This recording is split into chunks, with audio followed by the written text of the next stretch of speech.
berhadapan dengan layar setiap harinya, mengejar berbagai tuntutan, menyelesaikan berbagai persoalan yang membuat kita selalu saja kewalahan. Rasanya ingin menyerah, dan keadaan yang selalu merumitkan, dengan jadwal yang selalu kejar-kejaran, dengan tumpukan tugas yang belum juga terselesaikan. Katanya, memang ini resiko jadi mahasiswa. Terutama mahasiswa perguruan tinggi kedinasan, yang disibukkan dengan segudang aktivitas, tugas yang tak kunjung tuntas, terjebak dalam rutinitas, dan sampai lupa dengan Sang Pencipta yang memberikan hikmat tanpa batas. Inilah mahasiswa Perbangtan. Siap tempur, siap tersita waktunya, siap tersita tenaga, sampai siap tersita pikiran. Namun, tanpa kita sadari, bukan hanya waktu untuk dunia yang tersita, tapi juga untuk akhirat.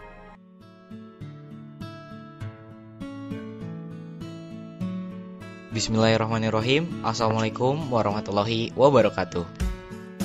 Waalaikumsalam warahmatullahi wabarakatuh. Bagaimana kabarnya Akh Bayu, Akh Safa? Alhamdulillah baik. Alhamdulillah. Semoga kita selalu diberikan perlindungan dan keselamatan oleh Allah Subhanahu wa taala ya. Khusus di masa sekarang nih, yang kita tahu kita sedang berada di kondisi yang tidak baik-baik saja. Dan tak lupa juga nih, kita doakan untuk Sobat Filah yang sedang mendengarkan podcast ini. Semoga selalu dirahmati oleh Allah Subhanahu wa taala. Amin ya Allah ya rabbal alamin. Perkenalkan, saya Lazuardi, Saya Bayu. Saya Safa. dan kami mahasiswa Politeknik Pembangunan Pertanian Bogor. Sobat Filah sekalian, kalau kita lihat masa lalu, bangsa Indonesia itu dikenal loh sebagai bangsa yang moral rakyatnya berbudi pekerti luhur, santun, dan beragama. Tapi sayang nih, yang kita rasakan dan kita sadari bahwa citra baik ini tidak dijaga sampai sekarang. Dan yang perlu kita ingat bahwa modal kemajuan suatu bangsa itu sangat didukung loh oleh generasi yang cerdas, bijak, dan juga generasi yang bermoral. Menurut Sobat Filah semua nih, perkembangan generasi ukhuwah Islamiyah pada masa sekarang itu seperti apa sih? Kalau menurut pendapat saya, kita lihat deh perkembangan terakhir umat Islam di negeri ini. Tergambar dengan jelas betapa merosotnya akhlak sebagian umat Islam. Terutama saat ini, krisis moral banyak terjadi, terutama di kalangan remaja.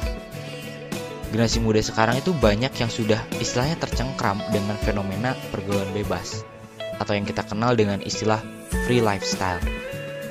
Dan jika kita menilai, gaya hidup seperti inilah yang sebenarnya sangat jauh dari budaya Indonesia, apalagi dari nilai-nilai Islam.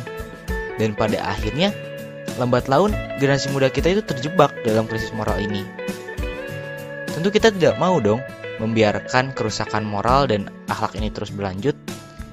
Apalagi yang mengalami akibatnya bukan hanya mereka yang melakukan perbuatan kurang baik, tapi orang-orang yang berperilaku baik juga akan merasakan akibat buruknya loh. Dan yang menjadi persoalan kita sekarang ini adalah mengapa semua itu terjadi dan apa sih kira-kira penyebabnya? Setelah saya observasi, sebenarnya yang menjadi penyebab rusaknya akhlak itu adalah lemahnya iman. Nah, lemahnya iman itu muncul karena kurangnya pengetahuan tentang arti pentingnya iman itu sendiri. Jika seseorang memiliki iman yang mantap, sudah pasti orang tersebut tuh menjadi terikat kepada segala bentuk ketentuan Allah Subhanahu wa taala dan juga pasti tidak akan berani menyimpang dari jalannya. Nah, karena itu, ketika seseorang telah memiliki iman yang mantap dan sempurna, maka dipastikan dia memiliki akhlak yang mulia. Sebagaimana yang disabdakan oleh Rasulullah SAW, orang yang paling sempurna imannya adalah orang yang paling baik akhlaknya. Nah, dengan demikian, kekuatan imanlah yang menjadi penentu bagi kebaikan akhlak seseorang. Dan ini berarti jika akhlak kita buruk, maka itu tandanya iman kita yang lemah.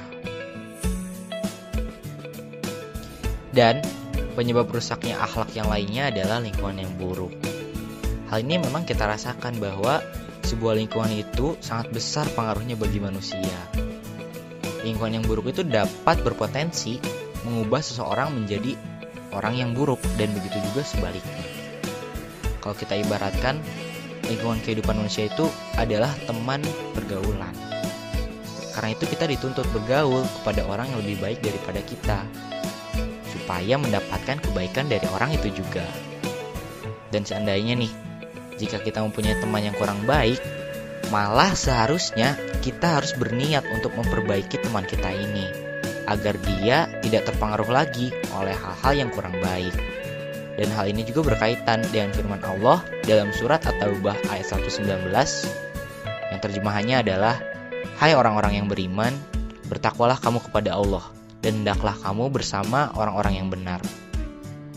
Dan juga dalam hadis yang diriwayatkan Bukhari Muslim, Nabi Muhammad SAW juga mendefinisikan teman yang baik itu adalah seseorang yang dengan hanya memandangnya mengingatkan kita kepada Allah Ta'ala, yang percakapannya meningkatkan pengetahuan, dan perbuatannya mengingatkan kita akan akhirat.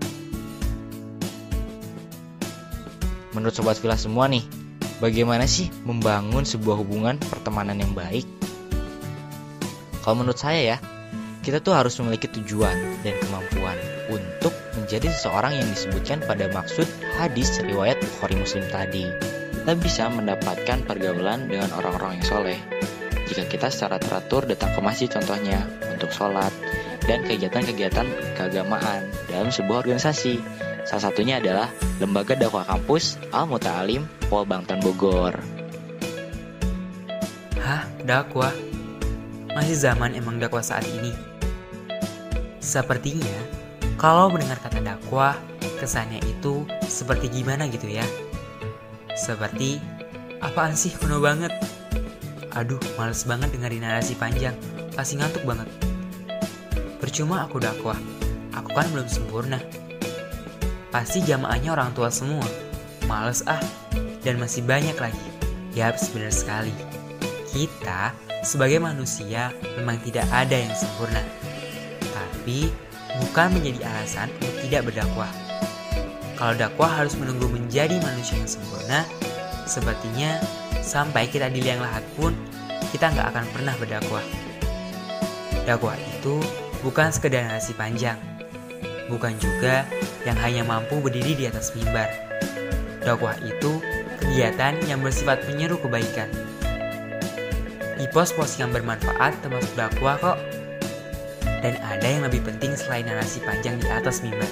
Contohnya, hal kebaikan sesuai suri teladan kita. Siapa itu? Yap, benar banget, Nabi Muhammad SAW. Karena mereka akan membaca Islam dari karakter kita, dari attitude kita sehari-hari. Maka, terapkan karakter Islam yang sesungguhnya. Dan semua hal ini terdapat pada Lembaga Dakwah Kampus Al-Muta'alim Polbangtan Bogor. Berbicara tentang Lembaga Dakwah Kampus Al-Muta'alim Polbangtan Bogor, pasti Sobat Villa semua pada bertanya-tanya di benaknya. Apaan sih itu LDK Al-Muta'alim? Jadi, Lembaga Dakwah Kampus atau LDK Al-Muta'alim Polbangtan Bogor adalah sebuah organisasi kemahasiswaan intrakampus di Polbangtan Bogor yang bergerak di bidang pendidikan keilmuan agama dan umum, pembinaan karakter dan mental, penguatan rohani dan jasmani, pengembangan prestasi, dan pengasahan kreativitas. Dan apa aja sih kegiatannya? Nah, jadi kegiatannya tuh banyak banget. Di antaranya nih ya, ada mentoring kelompok, pembinaan iman dan takwa atau imtak, tahsin, Durus Lugha Arabiyah, peringatan Hari Besar Islam, Dauruh Tarkiyah, dan masih banyak lagi. Dan tahu gak sih, kegiatannya tuh seru banget. Nih ya, pas kegiatan mentoring aja, kita dapat banyak ilmu baru. Kayak ilmu keagamaan, ilmu tentang kehidupan kampus, yang berkaitan dengan agama juga dapat. Kegiatan mentoring juga, kita bisa nambah relasi loh. Karena, sistem mentoring di Polbangtan Bogor itu bentuknya berkelompok kecil yang anggotanya berasal dari prodi yang berbeda. Makanya, ilmu, relasi, dan pengalaman yang beragam juga bakal dapat di LDK Al-Muta'alim Polbangtan Bogor. ada juga nih kegiatan yang sebenarnya termasuk seru. Namun, hal itu baru banget buat kita sebagai mahasiswa. Nah, namanya itu Darus Lughah Arabiyah. Untuk kegiatannya itu, kita belajar bahasa Arab. Kan siapa tahu gitu, kita belajar bahasa Arab, kita bisa ngertiin atau menafsirkan Al-Quran. Bahkan, bisa juga buat lanjut beasiswa ke luar negeri. Wah, mantap sekali ya. Melalui lembaga dakwah kampus Al-Muta'alim Polbangtan Bogor, kita bisa banget menyalurkan aspirasi dan potensi kita di bidang keagamaan, membentuk pemikiran yang berakhlak, logis, tentu berdasar pada Islam. Akhirnya, melalui lembaga dakwah kampus Al-Muta'alim Polbangtan Bogor ini, kita bisa menjadi kader pemimpin yang berakhlak mulia loh. Nah, LDK itu sebenarnya udah ngasih banyak banget fasilitas keagamaan. Ya, hitung-hitung sebagai penunjang aktivitas kita pada saat nanti di kampus. Kalau kita dengar tadi sebelumnya, pemuda itu mulai mengalami banyak kemerosotan iman dan takwa. Terutama nih ya, mahasiswa itu memiliki banyak sekali sudut pandang dan persepsi yang berbeda-beda. Dan itu bisa bahaya banget. Dan bisa juga belok dari jalannya Allah, bisa juga menghambat kemajuan suatu bangsa. Apalagi nih ya, kalau kita lihat dari sudut pandang lain, Indonesia ini memiliki cita-cita. Cita-cita bangsa Indonesia itu ingin menjadi Indonesia emas pada tahun 2045, yang harus dibangun oleh para generasi muda. Tentu, para generasi muda ini memerlukan sebuah modal. Modalnya adalah keteguhan, rela berjuang, tentunya rela berjuang pada jalannya Allah. Dan itu sangat sesuai banget loh sama tujuan LDK Polbangtan Bogor Al-Muta'alim dalam menciptakan kader pemimpin yang hebat dan berguna bagi nusa bangsa. Ternyata Indonesia memiliki sosok tokoh yang sangat luar biasa hebat, berpengaruh pada dunia, apalagi nih ya, sangat berpengaruh pada penerbangan dunia. Ia sangat dikenal sebagai Bapak Teknologi Indonesia.